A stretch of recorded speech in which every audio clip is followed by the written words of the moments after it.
할렐루야!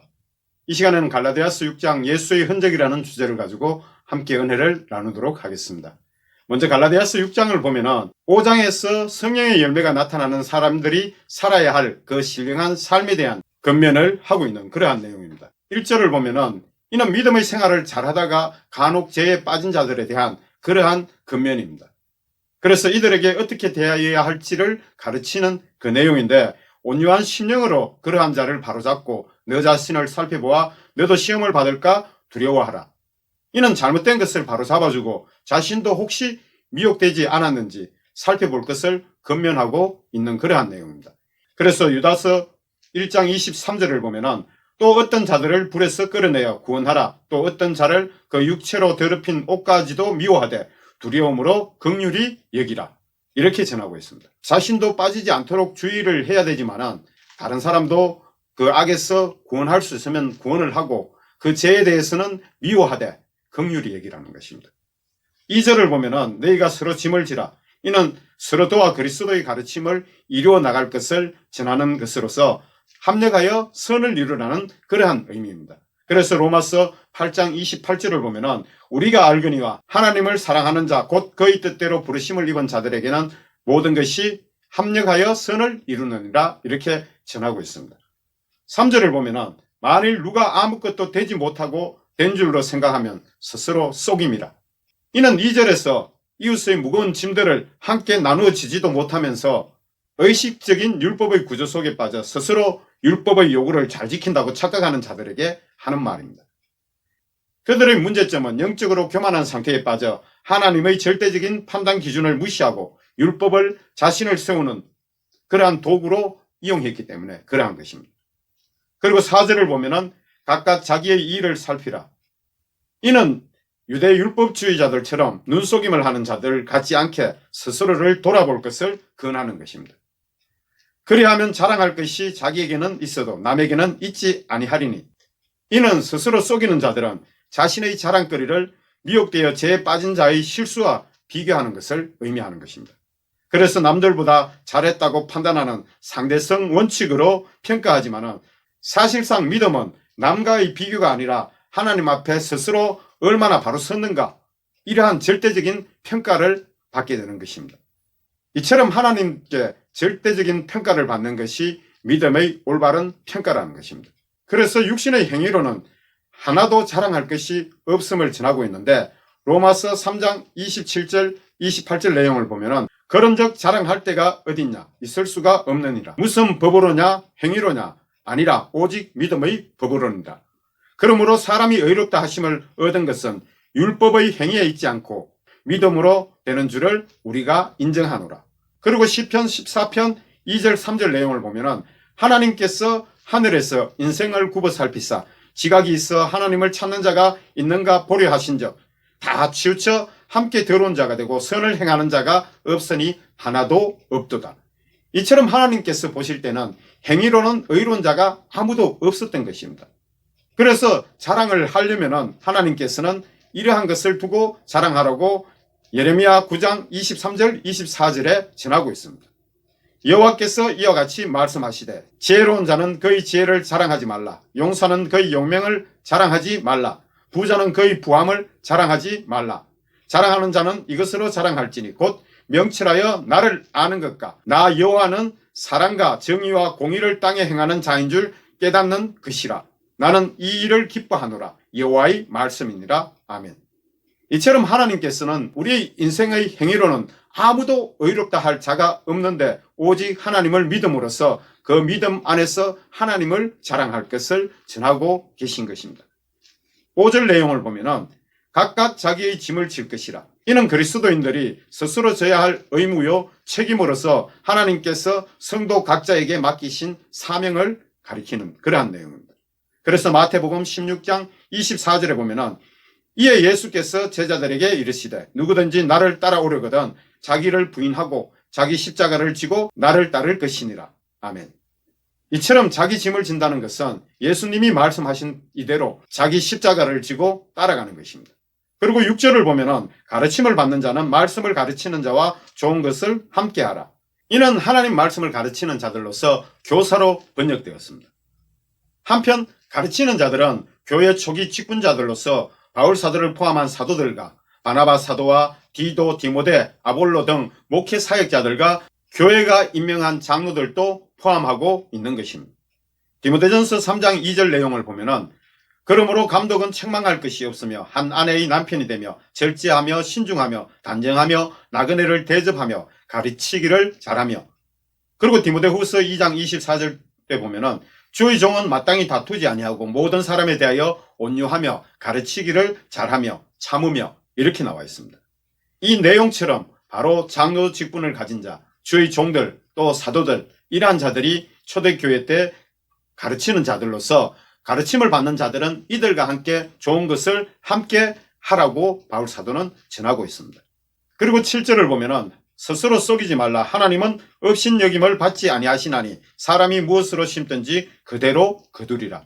여기서 속이지, 이 원어적인 의미는 길을 잃게 하다, 진리에서 벗어나도록 하다, 잘못되게 유인하다, 미혹하다, 이러한 뜻을 가지고 있는데, 이는 어떤 유혹에 미혹되어 믿음을 잃게 된다는 그러한 의미입니다.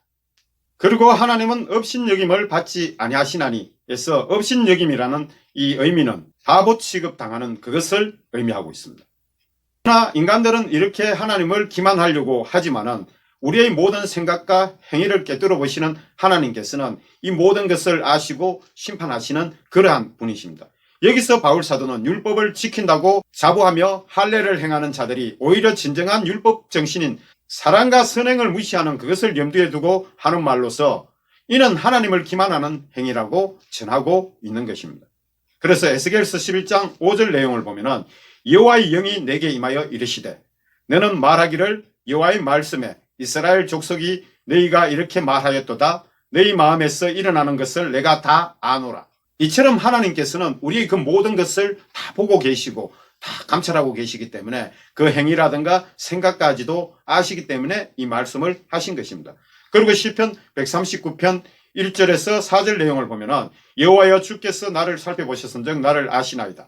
주께서 내가 앉고 일었음을 아시고 멀리서도 나의 생각을 밝히 아시오며 나의 모든 길과 내가 눕는 것을 살펴보셨으므로 나의 모든 행위를 익히 아시오니 여호와여 내 혀의 말을 알지 못하는 것이 하나도 없으시니이다. 아멘. 이렇게 하나님께서는 모든 것을 아시는데 결코 하나님을 속이지 말 것은 이처럼 하나님께서는 우리의 그 모든 속을 들여다보고 계시기 때문에 그렇다는 것입니다. 그러므로 그 행위를 다 보시고 행한 대로 반드시 보응받게 될 것을 바울 사도는 갈라디아 지역 교회들에게 전하고 있습니다. 8절 내용을 보면은 자기의 육체를 위하여 심는 자는 육체로부터 썩어질 것을 거두고 성령을 위하여 심는 자는 성령으로부터 영생을 거두리라. 이는 심는 대로 거두게 하시는 하나님의 섭리로서 곧 행한 대로 보응받게 됨을 의미하는 그러한 내용입니다. 그리고 9절 내용을 보면은 우리가 선을 행하되 낙심하지 말지니 포기하지 아니하면 때가 이름에 거두리라. 그러므로 우리의 중심을 아시는 하나님께서 선을 행하는 것에 대해서 반드시 그 열매를 거두게 하시는 분이시기에 낙심하지 말고 포기하지 말 것을 성도들에게 전하고 있습니다. 그리고 10절 내용을 보면은 그러므로 우리는 기에 있는 대로 모든 이에게 착한 일을 하되 더욱 믿음의 가정들에게 할지니라.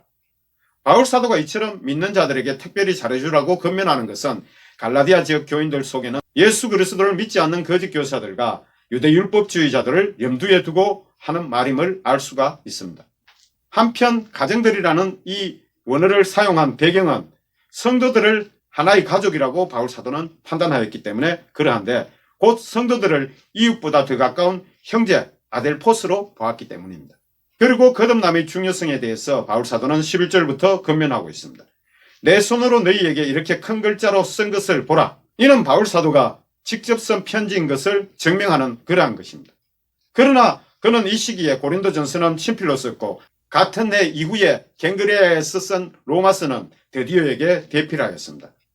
이러한 것을 볼 때 바울 사도가 큰 글자로 쓴 것은 이러한 겉면을 강하게 어필하고자 했던 것을 알 수가 있습니다. 12절을 보면은 무릇 육체의 모양을 내려 하는 자들이 억지로 너희에게 할례를 받게 하면 그들이 그리스도의 십자가로 말미암아 박해를 면하려 할 뿐이라. 여기서 육체의 모양을 내려 하는 자들은 유대 율법주의자들에게 미혹된 자들로서 외식으로 행하는 자들을 의미하는 것입니다. 그들이 너희에게 억지로 할례를 받게 함이라는 이 의미는 교회 안에 있는 율법을 주장하는 자들은 유대인으로부터 복음 전파의 고난을 받지 않기 위한 그러한 것입니다. 왜 그러냐 하면 유대에 있는 자들은 그것으로 자꾸 정죄를 함으로써 고난을 받기 때문에 이러한 것을 받지 않으려고 율법을 지켜야 구원이 온전하게 된다고 주장하고 그것을 따르려고 하는 그러한 자들이 이렇게 할례를 자꾸 주장하는 것입니다. 그리고 13절을 보면은 할례를 받은 그들이라도 스스로 율법은 지키지 아니하고 너희에게 할례를 받게 하려는 것은 그들이 너희의 육체로 자랑하려 함이라. 이는 유대 율법주의자들도 실제로는 율법을 다 지키지 않으면서 오히려 갈라디아 지역 성도들에게 할례를 받게 하려는 것은 갈라디아 지역 성도들을 자신의 열매라고 주장하기 위해서인 것입니다. 그리고 14절을 보면은 그러나 내게는 우리 주 예수 그리스도의 십자가 외에 결코 자랑할 것이 없으니 그리스도로 말미암아 세상이 나를 대하여 세상의 십자가에 못 박히고 내가 또한 세상을 대하여 그러하니라. 바울 사도는 유대 율법주의자들과 같이 남과 비교하거나 외식함으로 스스로를 드러내기를 좋아하고 자랑하는 자들과 달리 자신은 오직 예수 그리스도의 십자가 외에 자랑할 것이 없음을 지금 고백하고 있는 것입니다. 그만큼 예수 그리스도의 은혜가 그에게는 컸기 때문이고 이는 예수 그리스도로 인하여 세상에 속한 자신이 구원받았으므로 바울 사도 입장에서 보면은 세상이 죽었고 세상 쪽에서 보면은 바울 사도가 죽었다는 것을 의미하는 그러한 내용입니다. 그래서 그는 빌립보서 3장 7절에서 9절 내용에 이렇게 고백하고 있습니다. 그러나 무엇이든지 내게 유익하던 것을 내가 그리스도를 위하여 다 해로 여길 뿐더러 또한 모든 것을 해로 여기면 내 주 그리스도 예수를 아는 지식이 가장 고상하기 때문이라. 내가 그를 위하여 모든 것을 잃어버리고 배설물로 여기면 그리스도를 얻고 그 안에서 발견되려 함이니 내가 가진 의는 율법에서 난 것이 아니요 오직 그리스도를 믿음으로 말미암은 것이니 곧 믿음으로 하나님께로부터 난 의라. 이렇게 그는 고백하고 있습니다. 그리고 15절 내용을 보면은 할례나 무할례가 아무것도 아니로되 오직 새로 지으심을 받은 것만이 중요하니라. 결국 할례도 무할례도 의미가 없으면 이는 이제 새로운 피조물이 되었고 그 징표로 성령으로 인치심을 받았기 때문에 그러한 것입니다.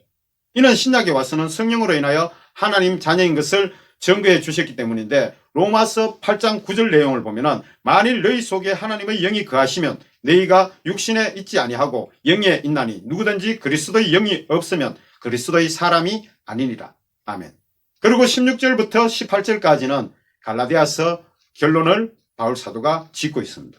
먼저 16절을 보면은 무릇 이 규례를 행하는 자에게와 하나님의 이스라엘에게 평강과 긍휼이 있을지어다. 이렇게 끝인사로 바울 사도는 갈라디아 지역 교회 성도들에게 편지를 마무리 짓고 있습니다.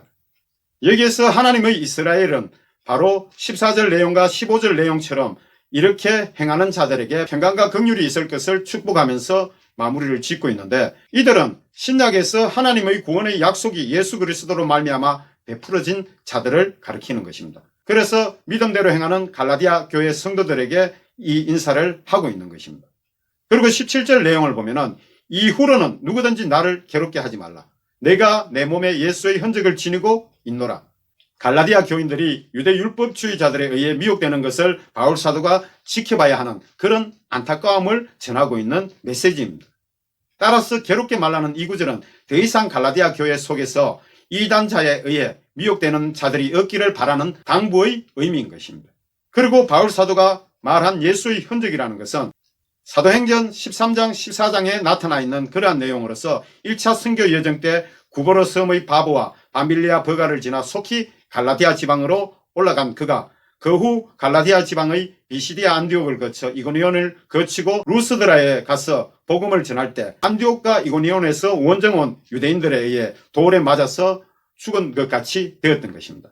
그래서 그들이 바울 사도가 죽은 줄 알고 루스드라 성 밖에 버렸는데 그를 걱정하는 제자들 앞에 털고 일어나 다시 루스드라 성으로 들어가서 다음날 바나바와 함께 드베로 넘어가 계속 갈라디아 지역 선교를 했던 것입니다. 이러한 상태로 바울 사도는 사역을 계속했기 때문에 그때의 육체적 핍박으로 인하여 몸이 성한 곳이 없었던 것입니다. 그러므로 바울 사도가 예수의 흔적이라고 말하는 이것은 그때의 일로 인하여 실제로 남겨진 박해의 상처들을 의미하는 것입니다. 이처럼 바울 사도가 소유한 예수의 흔적은 예수의 고난에 참여함으로써 얻은 거룩한 정표로서 영광스러운 상처였던 것입니다. 그리고 18절 내용을 보면은 형제들아 우리 주 예수 그리스도의 은혜가 너희 심령에 있을지어다. 아멘. 이렇게 하면서 갈라디아서 전체를 마치게 됩니다. 할렐루야.